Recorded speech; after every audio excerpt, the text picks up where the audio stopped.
고사성어 중에 활용점정이라고 하는 말이 있습니다. 활용점정.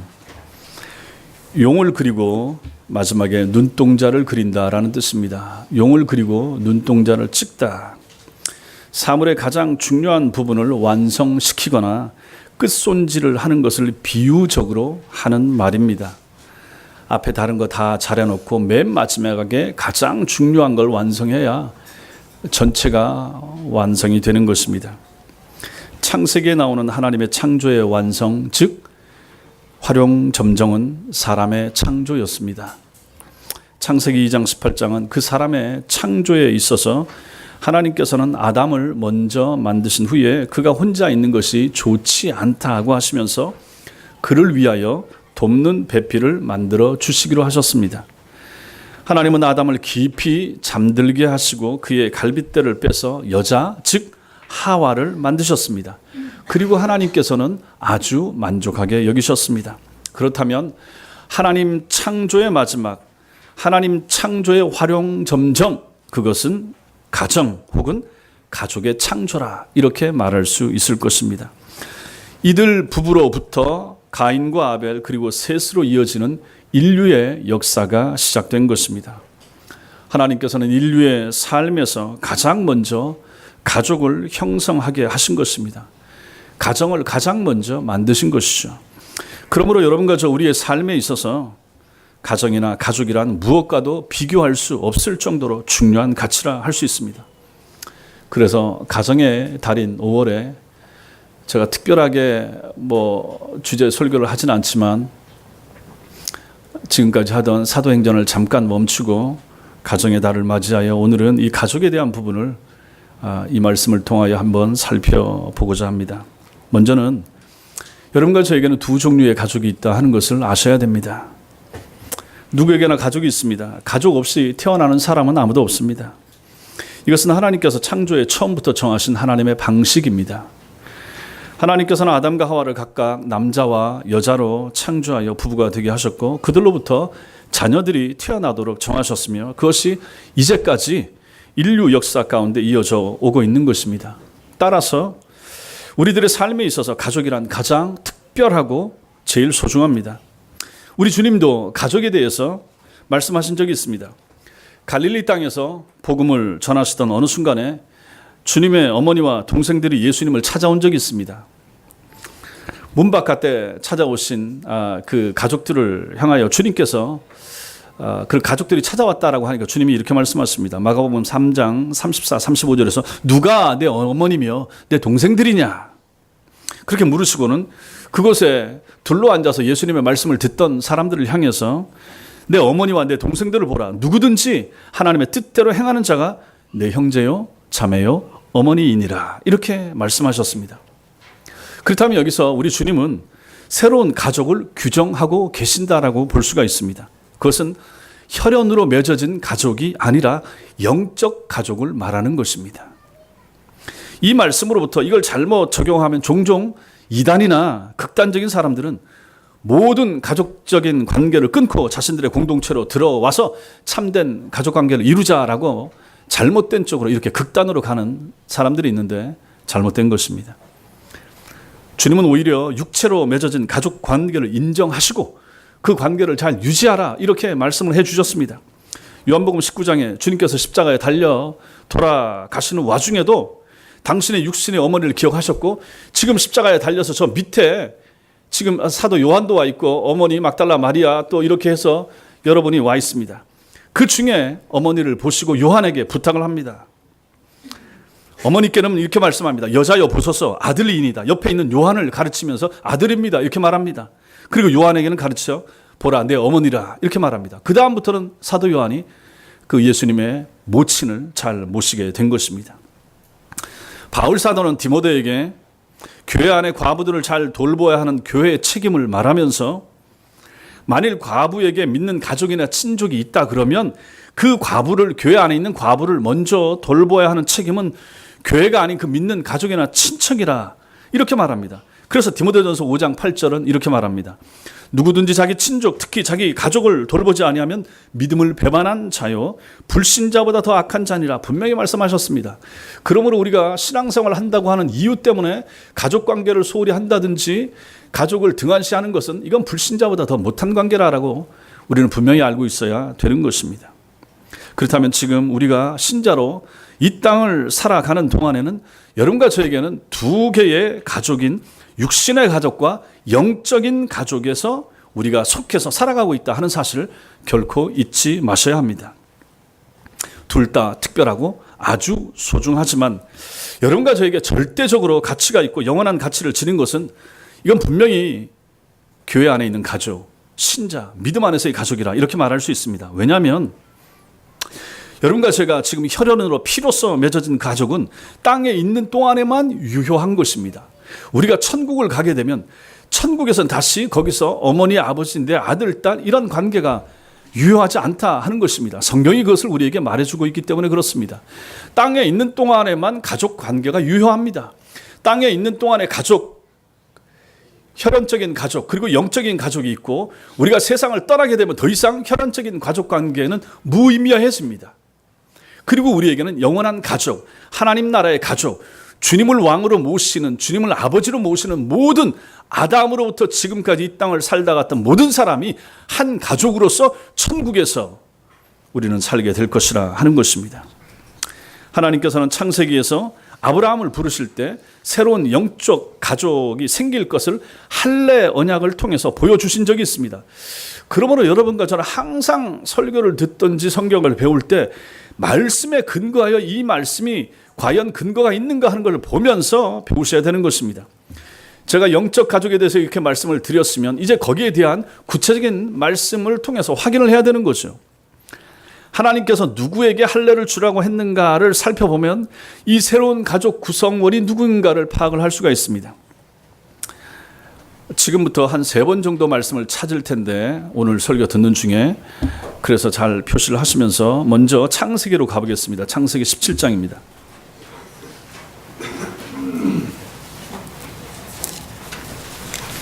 창세기 17장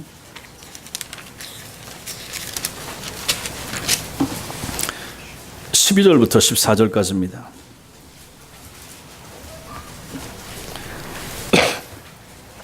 창세기 17장 12절에서 14절. 몇 주 전에 제가 이 부분을 설교를 했습니다. 12절부터 14절 같이 읽겠습니다. 시작. 너희의 대도로 모든 남자는 집에서 난 자나 또는 너희 자손이 아니라 이방 사람에게서 돈으로 산 자를 막론하고 난 지 8일 만에 할례를 받을 것이라. 너희 집에서 난다든지 너희 돈으로 산 자든지 할례를 받아야 하리니 이에 내 언약이 너희 살에 있어 영원한 언약이 되려니와 할례를 받지 아니한 남자 곧 그 포피를 베지 아니한 자는 백성 중에서 끊어지리니 그가 내 언약을 배신하였음이니라. 아멘. 어린아이가 남자아이가 태어난 지 8일 만에 그 아이의 생식의 끝을 자르는 할례 예식을 행하라고 그랬습니다. 그래서 그것이 되어 있으면 그 사람과 그 가정에 속해 있는 사람들은 언약 백성으로 인정이 됐다 하는 것입니다. 할례를 받은 사람은 누구든지 가족이라고 여기서 말하고 있는 거죠. 이게 사실상 새로운 가족을 얘기하는 것입니다. 그렇다면 여기 할례는 언약의 표로 맺어진 가족이 되므로 이게 이제 앞으로는 믿음으로 말미암아 참된 아브라함의 자손이 되었다라는 표식이 되는 것입니다. 그리고 훗날 이것에 대해서 우리 주님도 인정을 하시는 거죠. 마가복음 3장 35절에 누구든지 하나님의 뜻대로 행하는 자가 내 형제요 자매요 어머니라. 이렇게 말씀하신 것은 결국 영적 가족을 분명하게 드러내 주시는 것입니다.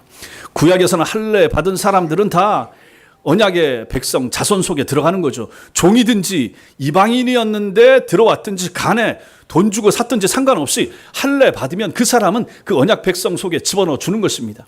육신의 관계뿐만 아니라 그렇게 할례를 받은 사람들은 전부 다 언약 백성 속에 집어넣어 주시는 것이고, 신앙에 와서는 예수님께서 거듭나고 회심하고 뒤에 가서 또 말씀드리겠지만 하나님의 백성이 된 사람, 그래서 하나님의 말씀대로 살라고 애를 쓰면 그 사람은 주님의 형제 자매고 주님의 가족이 된다, 이렇게 말씀하시는 것입니다. 이것은 오늘 우리가 읽었던 말씀, 에베소서 말씀에도 그대로 나타납니다.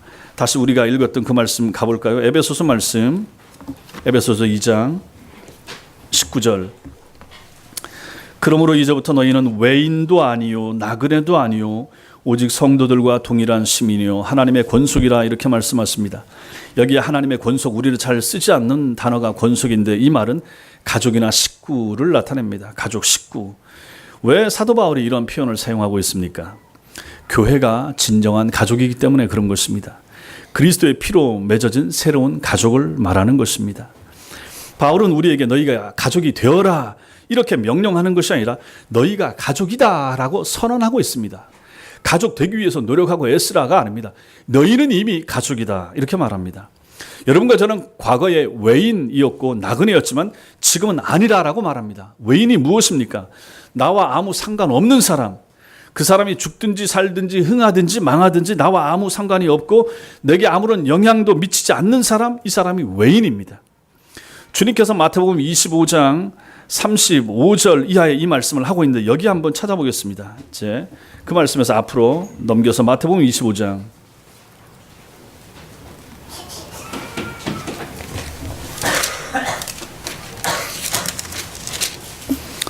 마태복음 25장 35절부터 신약성경 44페이지, 마태복음 25장 35절 한 절 같이 읽겠습니다. 시작. 내가 줄일 때에 너희가 먹을 것을 주었고 목마를 때에 마시게 하였고 나그네 되었을 때 영접하였고, 그대로 두시고, 이것은 예수님께서 마지막 심판 때의 일을 말씀하시는 중에서 나온 말씀인데, 여기서 나그네라고 하는 단어가 바로 우리가 앞에서 보았던 외인, 에베소서에 나오는 외인과 똑같은 말입니다. 말하자면 나그네 혹 외인은 내가 영접하거나 돌볼 이유가 하나도 없는 나와 무관한 사람을 말하는 것입니다. 그런 나그네나 외인을 영접한 것이 곧 주님을 영접한 것이었다. 주님은 여기서 이렇게 말씀하십니다. 그런데 이 나그네의 정체가 나타납니다. 그 밑에 내려가시면 40절, 마태복음 25장 40절에 이제 나그네의 정체가 나타나는데 같이 읽겠습니다. 시작. 임금이 대답하여 이르시되 내가 진실로 너희에게 이르노니 너희가 여기 내 형제 중에 지극히 작은 자 하나에게 한 것이 곧 내게 한 것이니라 하시고, 심판자인 임금이 이렇게 말씀하시는 것입니다. 우리가 앞에서 본 나그네나 외인은 여기 보니까 내 형제 중에 지극히 작은 자 하나로 등장하고 있는 것입니다. 이것은 신앙 안의 형제를 말하는 것이죠. 믿음의 형제요, 하나님의 가족이지만 나와는 신분상으로나 어떤 모습이든지 섞이기 힘든 사람이고, 정말이지 주님 아니면 나와 아무런 상관도 없었을 외인, 그 사람을 여기서 이렇게 표현하고 있는 것입니다. 이 사람은 너무나 약하고 보잘것없으며 세상이 무시하는 그런 사람입니다. 교인들 중에, 교인 가운데 가장 작은 사람, 가장 연약한 사람, 가장 무익해 보이는 사람, 아니면 가장 가난한 사람, 가장 몸이 아픈 사람, 가장 어린 사람, 다 여기에 포함할 수 있습니다. 굳이 내가 신경 안 써도 될 사람, 나하고 아무 상관없는 사람, 그렇게 우리가 말할 수 있는 것입니다. 이때 주님께서는 그것을 말하고 있는데, 그런데 믿는다고 하는 너도 그 사람을 만약 무시한다면 그것은 결코 안 될 일이라, 이 말씀이 그렇게 우리에게 말해주고 있는 것입니다. 왜냐하면 그 보잘것없어 보이는 사람에 대한 태도가 곧 예수님에 대한 태도라라고 주님이 친히 그렇게 말씀하시기 때문에 그런 것입니다. 그래서 그 밑에 마태복음 25장 45절과 46절, 45절 46절 같이 읽겠습니다. 시작. 이에 임금이 대답하여 이르시되 내가 진실로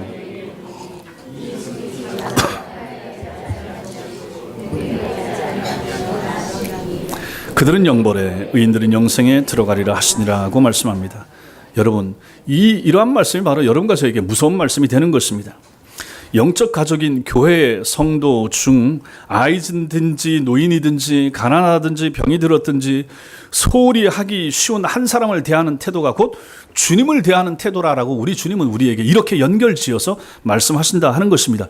그리고 그 사람을 대하는 태도, 한 번 그렇다면 좋다. 그러나 이것이 만약 이어지고 신앙생활 하는 내내, 교회 생활 하는 내내 그 자세를 가지고 신앙생활 한다 그러면 너는 나하고 상관이 없다. 너는 천국에 올 생각하지 마라. 이렇게 말씀하시는 것이 되는 것입니다. 그러므로 이게 얼마나 무섭고 중요한 말씀이 됩니까?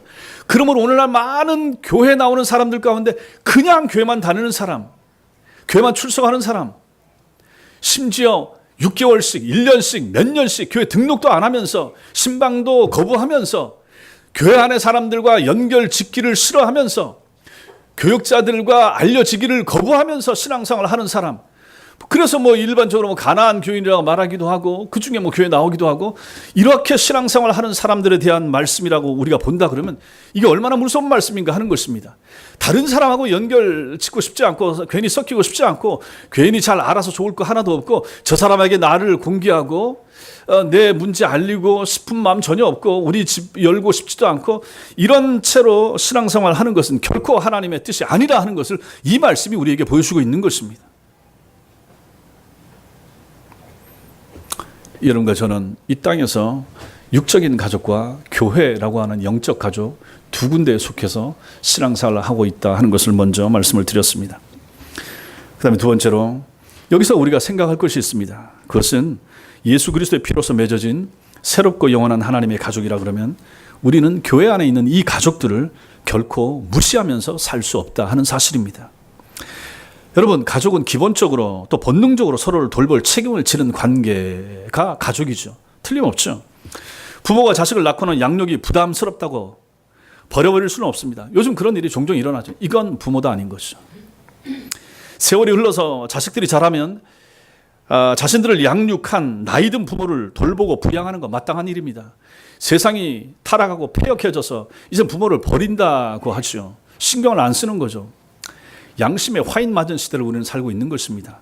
만약에 교인들 가운데, 신자들 가운데 이런 사람들이 있다. 불신자입니다. 불신자입니다. 가족이기 때문에 우리는 돌봐야 된다 하는 것입니다. 그리고 만약에 우리 형제들 가운데 어려움을 겪는다 그러면 서로 돕고 돌보는 거 당연한 거 아니겠습니까? 형이 어렵고 동생이 어렵고 오빠나 누나가 힘들다 그러면 그거 어찌 그냥 보겠습니까? 애를 써서 힘써서 힘이 닿는 한 도와주려고 애를 쓰는 거죠. 왜 그렇습니까? 가족이기 때문에 그런 것입니다. 그러면 영적인 가족은 어떻겠습니까?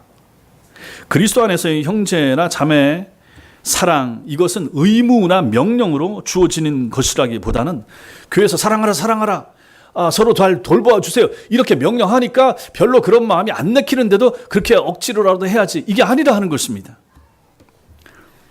교회 안에서의 믿음 안에서의 신자들 사이에 형제나 자매 사랑, 이것은 거듭난 사람의 영적 본능이라 하는 것을 알 필요가 있는 것입니다. 거듭난 사람이라 뚜렷한 증거, 그 사람이 교인을 사랑하는 것을 보면 저 사람은 회심했구나 알 수 있다라고 성경이 우리에게 말해주고 있는 것입니다. 제 말이 아닙니다. 확인해 보겠습니다. 요한일서 3장입니다. 요한일서 3장 14절 15절.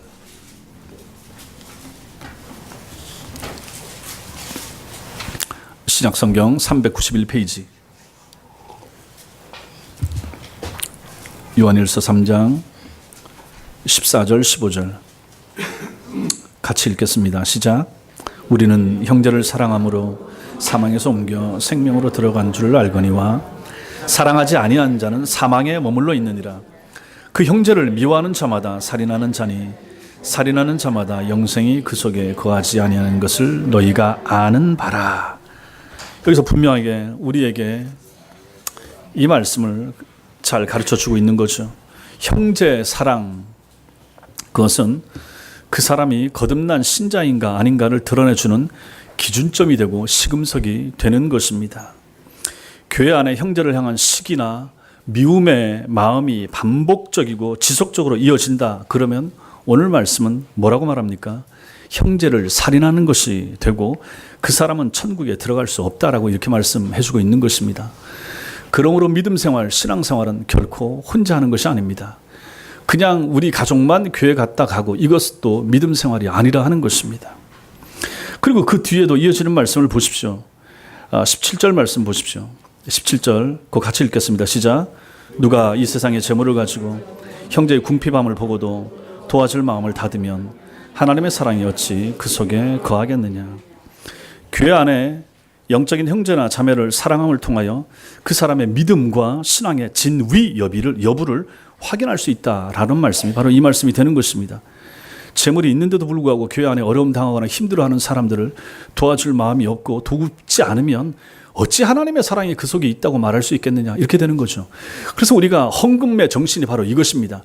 헌금을 가지고 헌금을 낸 것 가지고 교회 안에, 그래서 초대교회 때도 마찬가지로 구제를 열심히 했던 것입니다. 교회 안에 어렵고 힘든 사람들을 돕기 위해서. 그래서 있는 사람들이 돼서 그걸 가지고 구제하고 어렵고 가난한 사람들을 돌보아주고, 이 일을 바로 교회가 했고, 이것이 바로 그 사람이 참 신앙이 그 속에 있는가 없는가를 확인하는 근거가 된다라는 말이 되는 것입니다. 이처럼 믿는 자에게 주어진 영적 가족인 교회의 성도들 사이에는 진심으로 전해지는 사랑의 마음과 상호 돌봄의 책임이 주어지는 것입니다. 우리가 우리끼리만 있으면 남을 도울 필요가 없습니다. 여러분 보십시오. 불신자들도 어려움 당하고 이재민 생기고 수재민 생기면 그거 돕겠다고 돈 보내고 하는데, 신자들인 우리가 만약에 그런 일에 대해서 무관심하다 그러면 이거는 말이 안 된다는 것입니다. 따라서 무관심, 무책임, 무신경, 이것은 참된 신자들 사이에서는 결코 허용될 수 없는 말이 되는 것입니다. 참으로 회심한 사람들 마음은 결코 그렇지가 못하다 하는 것입니다. 우리 교인 가운데 누가 아프고 힘들고 어렵고 그러면 그걸 어찌 돌아보지 않을 마음이 있겠습니까? 내 형제나 내 자매가 아프고 힘들면 신경 쓰고 돌아보거든요. 찾아가거든요. 병원도 찾아가고 뭐 필요한 걸 도움도 주고 하거든요. 그런데 영적 가족인 교인이 만약에 어떤 분이 아프고 힘들면 그거 어찌 안 갈 수 있습니까? 찾아가야죠. 돌봐야죠. 그것이 거듭난 성도의 영적인 본성이라 하는 것입니다. 성도 여러분, 세상에서 일반적으로 말하는 가장 끈끈한 조직이 뭡니까? 가장 끈끈한 조직이 뭡니까? 가장 잘 뭉치는 가족 같은 공동체, 그 뭡니까? 아마도 제가 생각해 보면 그건 조직폭력배 조폭이 아닌가 이렇게 생각합니다. 그 사람들 뭡니까? 의리 하나로 뭉친 사람들 아닙니까? 그거 보면 어떤 경우에 보면 영화나 이런 거 보면 누가 잡혀가거나 끌려가면 가족 책임 다 지고 그 어머니 내 어머니 같이 모시고 막 이렇게 하지 않습니까? 그런 걸 보면 저것들은 참 신자들이 나보다 낫다, 교인들보다 낫다 하는 마음이 어떤 때는 들기도 하는 거예요. 부끄러운 거죠. 그들이 이런 의리 공동체라면 우리는 신앙 안에서 믿음 공동체 아닙니까? 조폭들은 두목을 위해서 자신들의 목숨까지로 내놓을 것을 요구받습니다. 그러나 우리의 두목 되시는 하나님께서는 오히려 당신의 아들을 아낌없이 여러분과 우리를 위해서 내어주셨고, 우리가 죽어야 할 죽음을 대신 죽게 하셨으며, 여러분과 우리가 받아야 할 영원한 형벌을 자신의 아들 예수에게 대신 받게 하셨습니다. 아니, 의리도 이런 의리는 없습니다. 아니, 어떤 조폭 두목이 자기 아들을 자기 조직원들을 위해서 내어줬단 말입니까? 근데 우리 주님은 실제로 그렇게 하신 분 아닙니까? 우리는 이런 하나님 아버지의 사랑에 감동을 받은 사람들입니다. 이런 하나님의 사랑을 받은 존재가 바로 여러분과 저 옆에 앉아 계신 성도들이 다 그런 사람들이라 하는 것입니다. 이것이 복음이고, 이것을 가지고 사도 요한은 요한일서 3장 16절에서는 이렇게 표현합니다. 그가 우리를 위하여 목숨을 버리셨으니 우리가 이로써 사랑을 알고 우리도 형제를 위해서 목숨을 버리는 것이 마땅하다, 이렇게 말하고 있는 것입니다. 그러면 우리는 어떻게 형제를 향해서 이런 사랑을 실천할 수 있겠습니까? 형제를 향해서 심지어 내 목숨까지도 내어줄 수 있는 이러한 사랑은 어떻게 실천할 수가 있는가? 우리는 사실 형제를 사랑할 수 있을 만큼 형제와 교인들의 형편 잘 모릅니다. 크게 신경 안 씁니다. 말이 형제고 말이 교인이지, 심지어는 우리는 우리 안에 있는 사람들 이름조차 모를 수도 있고 관심조차 특별히 두어보지 않은 사람도 있을 수 있습니다. 이건 말이 안 됩니다. 이건 정말 말이 안 됩니다. 관심을 가지셔야 되는 거죠.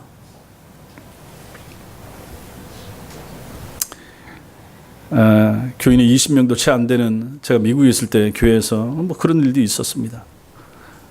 저와 같이 있었던 목사님 한 분이 애들 이름을 모르더라고. 지금 20명밖에 안 되는, 다 포함해서, 애들 포함해서. 애들 뭐 몇 명 되겠습니까? 30명, 대여섯 명 되는데. 야, 이렇게나 부르는. 여러분과 저도 마찬가지입니다. 신경을 쓰셔야 됩니다. 교회 안에 있는 우리 형제와 자매들, 우리 아이들 이름 부르고 존귀하게 여기고, 그것이 바로 주께서 우리에게 원하시는 그러한 사랑의 모습이라 하는 것입니다. 그런 것이 만약 없다가 그러면 그냥 한 교회 다니는 사람 이상도 이하도 아니라고 우리는 생각해야 되지 않겠습니까? 하나님께서 이 새로운 가족 안에서 만나게 해주신 형제들의 형편을 꼭 내가 알아야 된다라는 부담감이 만약 우리가 없다 그러면 우리가 신자이겠습니까? 아닌 거죠. 그래서 좀 교제를 해야 되고, 그래서 앞으로 좀 주님도 더 해봐야 되겠습니다. 식사 마친 다음에 모여서 뭐 남전도회 여전도회 벌려 모여서 말씀 같이 나누고 기도 제목 나누고 좋은데, 어떻게 하다 보면 그 안에서만 갇혀 있고 다른 사람들은 더 모를 수도 있고 그렇습니다. 그런 걸 따지면 우리가 야유회나 뭐 같이 모여서 운동도 하고 뭐 이렇게 할 수 있는 것도 가지는 것도 굉장히 유익하리라 이렇게 생각을 합니다. 어쨌든 여러분들이 우리 교회 안에 있는 모든 사람들에 대하여 또 목사가 기도를 하고 아니면 주보에다 내고 기도 제목을 같이 나누고 수요 기도도 이때 하고 금요 기도 이때 하면 그 사람의 그 기도 제목을 받아가지고 여러분들도 개인적으로 마음에 품고, 지금도 그렇게 하시지만 앞으로도 하셔야 된다 하는 것입니다. 계속해서 내 가족이 아프면 기도하잖아요. 내 가정에 문제가 생기면 기도하잖아요. 그렇게 되기 위해서는 또 우리는 오픈도 해야 할 수 있어야 됩니다. 내 문제를 가지고 나만 끙끙 앓고 혼자 괜히 말하기 싫다, 내게 있는 문제를 가지고 교인들한테 나누고 별로 나를 공개하고 싶지 않다, 안 되는 것입니다. 가족들은 우리가 안 그렇잖아요. 교인도 마찬가지라 하는 것입니다. 만약 우리 안에 한 형제가 있다고 합시다. 그 사람이 너무 어려워서 내일이라도 집세를 내지 못해서 내쫓겨야 하는 형편이 있습니다. 근데 아무도 그 형제의 형편을 만약에 모릅니다. 그리고 또 봤는데 그 형제 얼굴에 근심이 서리죠. 어렵고 힘들고 하면 근심 걱정이 있죠. 그런데 그 근심이 있는 얼굴에 대해서도 무심합니다. 그러고 나서 우리가 말씀 나누는 시간에 모여가지고 덕담이나 나누고 은혜로운 기도를 하고 헤어지면서 나중에 가면서 평안해 가십시오, 잘 가십시오, 다음 주에 봅시다, 덥게 하라, 배부르게 하라, 따뜻하게 하라, 이렇게 말합니다. 이 경우에 대해서 야고보서 2장 15절 17절 이렇게 말해줍니다. 만일 형제나 자매가 헐벗고 일용할 양식이 없는데 너희 중에 누구든지 그에게 이르되 평안히 가라, 덥게 하라, 배부르게 하라 하며 그 몸에 쓸 것을 주지 아니하면 무슨 유익이 있으리요?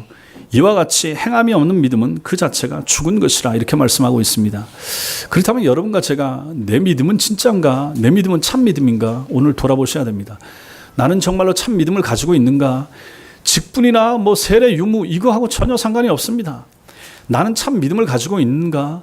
오늘 말씀에 근거하면 교회 안에 있는 교우들을 대하는 자세를 통하여 내 믿음이 참된가 그렇지 못한가를 우리는 살펴볼 수 있다 하는 것입니다. 우리는 훗날 주님 앞에서 그때 그 사람이 주님이 말씀하셨던 그 나그네인 줄 몰랐다고 말함으로 그 형제에 대한 책임을 면제받을 수 있겠습니까? 못합니다.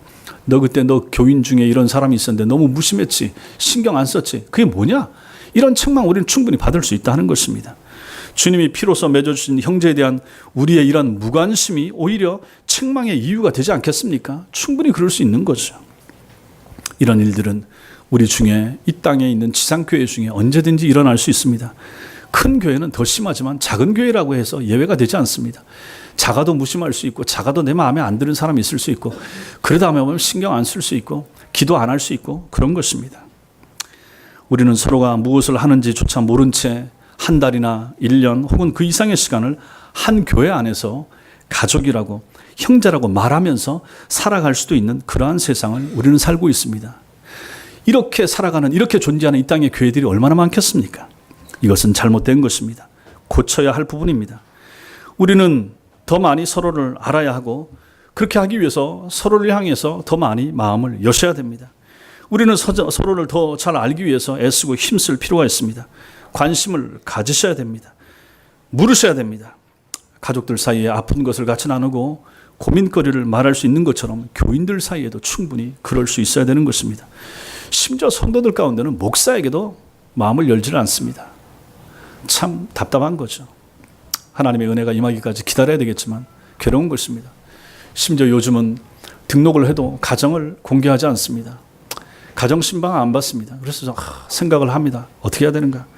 앞으로 우리 교회 등록 요건 중에 신방을 받든지 아니면 받으실 건지 그걸 확답을 받고 등록을 받아야 되는가? 뭐 그것까지도 혼자 고민을 합니다. 그거 없어도 실제로 괜찮을 수 있지만 자기 자신을 영적인 지도자에게 또 말씀을 매주 가르쳐 줄 목사에게 공개를 하지 않고 자기 가정의 문제를 가지고 얘기하지도 않는다 그러면 어찌 성경적으로 봤을 때 양과 목자의 관계, 내 영혼을 맡길 내 영혼의 지도자와 인도자로 어찌 간주를 할 수가 있겠습니까? 이게 말이 안 되는 거 아닙니까? 이렇게 결정한 것은 아니지만 그런 생각이 요즘 든다 하는 것입니다. 여러분 옆에 있는 사람들에게도 마찬가지입니다. 마음을 여셔야 됩니다. 오픈하셔야 됩니다. 아프면 아프다고 얘기를 하십시오. 그랬을 때 건강해질 수 있고 고칠 수 있고 또 그러한 자기 자신을 여는 것을 통하여 옆에 사람도 기도의 부담감, 거룩한 의무를 같이 나누게 되는 거죠. 그랬을 때 우리는 개인적으로도 기도할 것이고 교회에 나와서 기도하게 될 것입니다. 그래서 제가 누누이 얘기하죠. 기도 제목 좀 저게 보내주세요. 예, 그런데 이제 우리 김선희 집사님 이런 분들 열심히 보내주셔서 오히려 제가 감사하지. 그런 거 보내줘서 기도 제목을 잘 알려줘서 감사하고 저나 제 아내를 통해서 알려주신 분들도 감사하고 누구든지 그렇게 하시라 하는 것입니다. 목사가 기도하는 사람이고 기도하는 가정이고 기도 제목 같이 나누고 알려주고 그런 사람이 목사 아니겠습니까? 우리가 이런 사이가 되어야 되고 이러한 교회가 될 수 있어야 되는 것입니다. 이것이 새로운 가족이 된 지상의 교회를 향한 하나님의 뜻이며 우리 열린문 교회와 성도들을 향한 하나님의 뜻입니다. 이 하나님의 뜻을 순종하는 여러분과 제가 될 수 있게 되길 바랍니다. 마지막으로는 그럼 이렇게 가족됨이 이렇게 한 가족이 되었을 때 어떤 유익이 있는가? 마지막으로 이걸 생각을 해봐야 됩니다. 어머니의 해산의 고통을 통과해서 아이가 생기게 됩니다. 자녀들이 생김으로 그 집안의 가족 구성원이 늘어나게 되는 거죠. 이것은 출생부터 시작해서 세상의 그 어떤 것과도 비교할 수 없는 끊을 수 없는 최고의 관계가 시작되는 것이고 그 가족 속에 이제 들어가게 됩니다. 그러면 그 가족으로서 그 가정에서 누려야 할 행복, 또 기쁨, 즐거움, 특권, 유익 그것이 그 아이에게, 그 딸에게, 아들에게 주어지게 되는 거죠. 아니면 만약에 며느리가 들어왔다, 아니면 사위가 들어왔다, 또 잘 왔다. 이 가정에서 우리 가정에서 줄 수 있는 최고의 유익, 기쁨, 특권, 우리 가족됨으로써 네가 우리 가정에 오므로 말미암아 누릴 수 있는 모든 은총, 은혜, 기쁨, 즐거움 누리게 해주겠다. 이게 한 가족됨 아니겠습니까? 이런 즐거움이 있어야 되는 거죠. 그렇다면 영적 가족의 시작은 언제입니까? 영적인 가족은 언제 늘어나는 것입니까?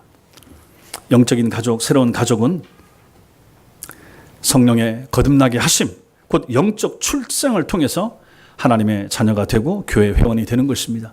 세례를 통하여, 다른 말로 회심하는 것을 통하여 그 사람은 태어나게 되고 영적 가족의 일원이 되는 것입니다.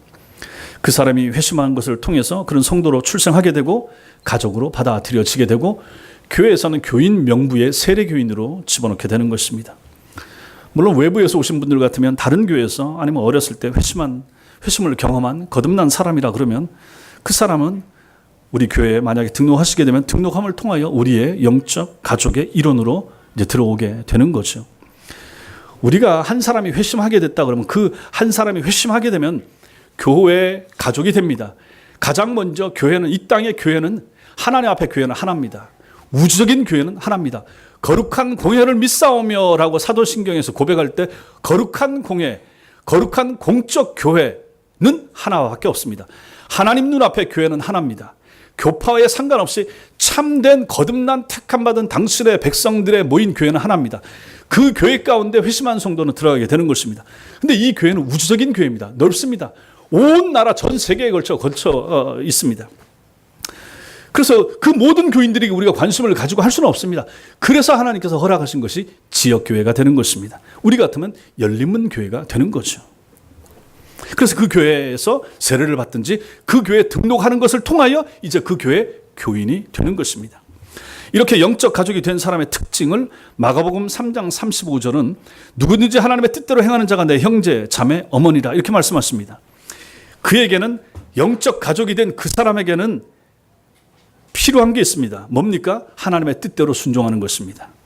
또 하나님의 뜻대로 순종하고자 하는 의지가 그 사람에게 있습니다. 그러한 노력이 있을 때 우리는 신앙 안에서 한 가족이 될 수가 있는 것입니다.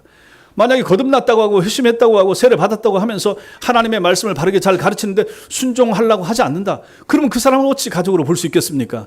가정 가운데 삐뚤어 가고 옆으로 가고 어머니 아버지 말에 순종 안 하고 계속 어긋나면 이거 참 힘들지 않습니까? 마찬가지인 것입니다. 여러분들은 하나님의 뜻대로 행하고자 하는 그런 노력들이 여러분들 속에 있으신가 돌아보셔야 됩니다. 우리의 가장이신 하나님의 뜻대로 살고자 힘쓰고 애쓰고 계십니까? 이렇게 주일마다 들려지는 설교를 통한 하나님의 말씀에 순종하기로 여러분들 정말로 다짐한 사람들이십니까? 그렇다면 여러분과 저는 가족입니다. 우리는 주님 안에 가족입니다.